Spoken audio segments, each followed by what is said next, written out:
Lorsque vous dénoncez ce rapport entre le sport et le capitalisme, le sport ouvrier du début du XXe siècle n'est pas habité par cette idée de la compétition.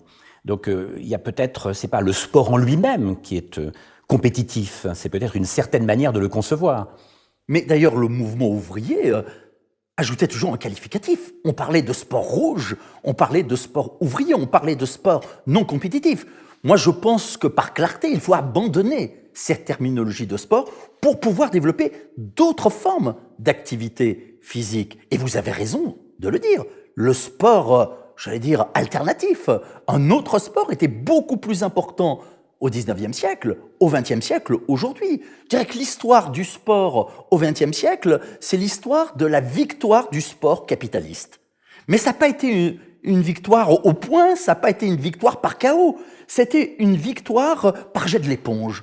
C'est-à-dire que c'est le mouvement ouvrier, le mouvement socialiste, les gauches qui ont renoncé à développer d'autres pratiques de sport, comme ces mêmes gauches ont renoncé à développer ce qu'on appelait le syndicalisme à base multiple, à côté de la section syndicale, la coopérative d'achat, l'orchestre, la bibliothèque. De la même façon que ces gauches ont sabordé volontairement le mouvement coopératif, ou ce qu'on appelait le socialisme municipal, tous ces petits bouts d'autres sociétés. Et si les gauches ont fait cela, c'est pourquoi ? C'est parce qu'elles considéraient que toutes ces alternatives détournaient de la grande question fondamentale qui aurait été la question de la conquête du pouvoir central. Eh bien, je crois que ce que nous a appris le XXe siècle, c'est que pour la gauche, la grande question, c'est pas la conquête du pouvoir, c'est même pas le partage, mais c'est de s'en défaire.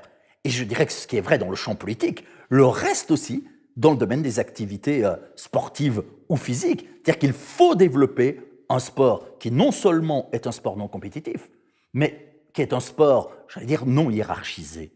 Et qui est un sport qui ne repose pas sur le fait de trier, de sélectionner, d'éliminer.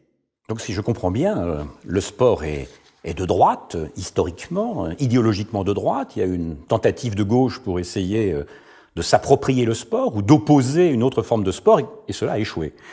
Je rajouterais juste une chose.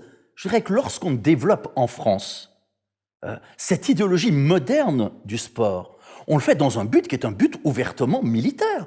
C'est le moment où dans les écoles, on forme ce qu'on appelle les bataillons de jeunesse et on fait défiler les gamins en portant des fusils en bois sur l'épaule. C'est le moment où finalement l'objectif du sport, c'est de former de la chair à canon. C'est-à-dire qu'il y a toujours eu effectivement ce lien essentiel entre le patriotisme, le nationalisme et l'idéologie sportive.